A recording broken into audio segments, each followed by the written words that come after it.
Hi everyone, welcome to Watch It Played. My name is Rodney Smith. I was invited to the Cool Mini or Not Expo in Atlanta 2014, and I wanted to share with you the experience that I had there. Just in case some of you were curious about the event itself, maybe you were unable to attend or are thinking about attending in a future year. This will give you an idea of what you can expect. I'm also going to share some information about two of their upcoming games, Xenoshyft and Arcadia Quest, that I had a chance to try there. And if you stick around till the end of the video, I might have a little contest to give away a few small prizes. Cool Mini or Not was originally, and still is, a website where you can post your miniatures projects and paint jobs for visitors to rate. But then they began publishing board and miniatures games themselves, and often mixing the two together in games like Zombicide, which we featured on our channel. The event itself is a chance for them to meet face-to-face with their customers, showcase their games, and announce new projects that they're working on.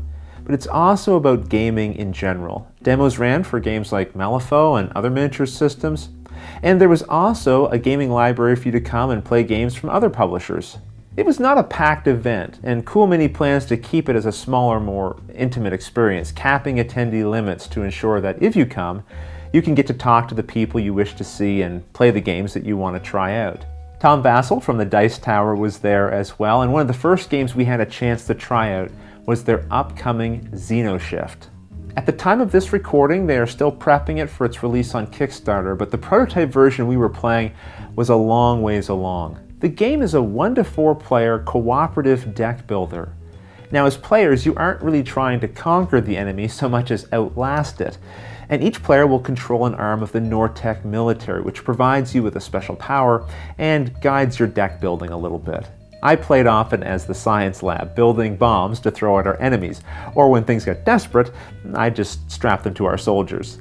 Tom was often the medic, and Steve Avery joined us for a game as the weapons specialist of our operation. You'll be hit with 3 waves of monsters, split over 9 rounds, and each wave is more difficult than the last. And what distinguishes it from other cooperative deck builders, in my opinion, is that you truly do interact with one another. I would sometimes pass bombs from my hand over to my teammates for them to use on their turn.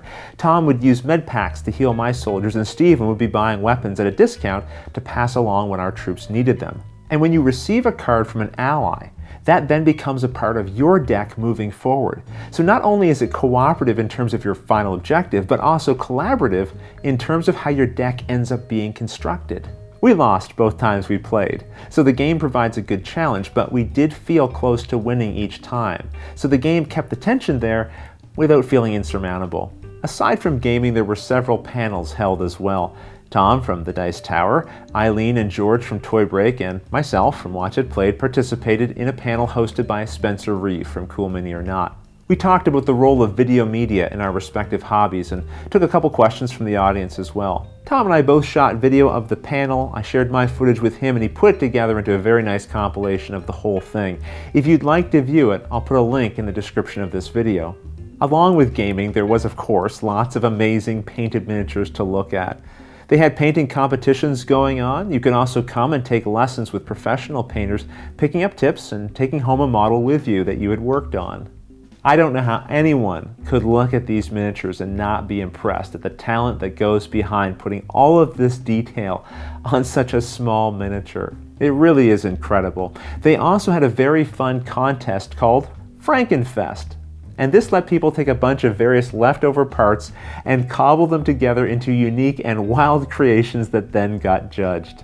This was a very successful event and one that they plan to hold at future get-togethers.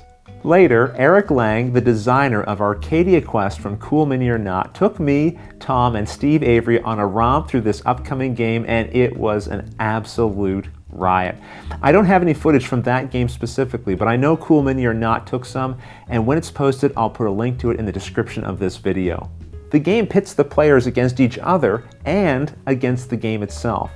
So there will be independent enemies scattered throughout which will chase you down and attack you, and also your fellow players will be gunning for you as well. Each player has 3 different heroes to control, and winning fights is great because it helps you complete objectives and collect cool loot. Most things you attack in this game burst into coins that you can collect and then use in the campaign system to upgrade your heroes between scenarios.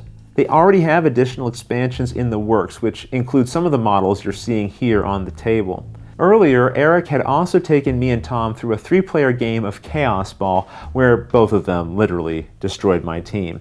But at the event, they had all of the expansion teams on display, which again demonstrated what a beast Eric Lang is as a designer. I can't remember exactly how many, but Eric Lang has already designed at least 15 teams for this system. Rivet Wars was also on display and available to play. I taught Tom that game, but I absolutely botched the rules, just miserably, so I'm not counting his victory. I recorded a separate interview with the designer Ted Terranova to talk about the addition of air support and large vehicles, and I'll link to that in the description of this video as well once it's online. Gravefox Games was demoing as well, showing their prototype version of their successful Kickstarter, Conquest of Spiros, which is also looking really good. Overall, the event was just a really great experience. I even got to meet viewers who taught me how to play games, which was a wonderful change in roles. I spent time with Tom Vassell from the Dice Tower, of course. He was my roommate and my gaming partner for much of the weekend. And in case you've wondered, the Tom that I met there at the event was the same enthusiastic gamer that I've watched do videos over these last several years. It was a real treat to spend time with him and talk about the challenges and rewarding experiences of creating board gaming media. Just getting a chance to sit down with these various publishers, retailers, designers, and fellow gamers was a truly fulfilling experience. I also want to thank David Dowse, the director of Cool Mini or Not, and all of the kind staff who made me feel very welcome and gave me a chance to play with many of their cool products. I hope you enjoyed getting a quick look at the Cool Mini or Not Expo. While I was there, a couple of items caught my eye. I asked if I could bring home this one, and David Dowse very kindly sent me home with these other ones as well. What is this? Well, these are Zombicide characters that were designed by very popular illustrators and concept artists that have been working in the games industry for some time. So basically they had some special guests design these survivors, and then they created the miniatures to bring them to life. Let me open up this one here and show you what they look like. These come with the English, French, and Spanish versions of both the Survivor and Zombified versions of the character sheets. And of course the Alive and Undead versions of both of the characters. I was particularly drawn to Padre Johnson, the shotgun-toting priest, who was the sole survivor when his small church was overrun. Still, he's ready to share a few prayers and shotgun shells as the situation requires. Now, of course, it's very fun for me to bring home new things from my collection, but I also made sure I snagged a few extra things that were nice and small and easy for me to mail out that I could give away to you guys as part of a contest. So these are ringer packs. These are the special characters you can draft and add to your Chaos Ball teams. So whether you have Chaos Ball or not, you may find these miniatures attractive to have and fun to paint at the very least. So I'm going to have a simple draw contest. All you have to do is send me an email to watchitplayedcontest@outlook.com. I'll put that on the screen right here, you can see it. And in the subject line, just put the name of the designer of Chaos Ball. You don't have to worry, I'm not going to send you an email back, but I will be checking my inbox and junk folders, so as long as you send me an email with the appropriate subject heading, you will automatically be entered into this contest. Your entry will need to be in by, let's say, June 15th, 2014, which just happens to be Luke's birthday. Sometime shortly after that, I will then do another video where we'll do a random draw and assign these 5 ringer packs out to 5 of you. Well, once again, I hope you did enjoy getting a quick look at the Cool Mini or Not Expo. As I said, there'll be a couple of other videos coming out related to that, in particular, the Rivet Wars interview. I hope you'll stick around and watch that as well. If you have any questions at all about anything you saw here and about the event, certainly feel free to put them in the comments below and I'll gladly answer them as soon as I get a chance. But until the next episode, thanks for watching.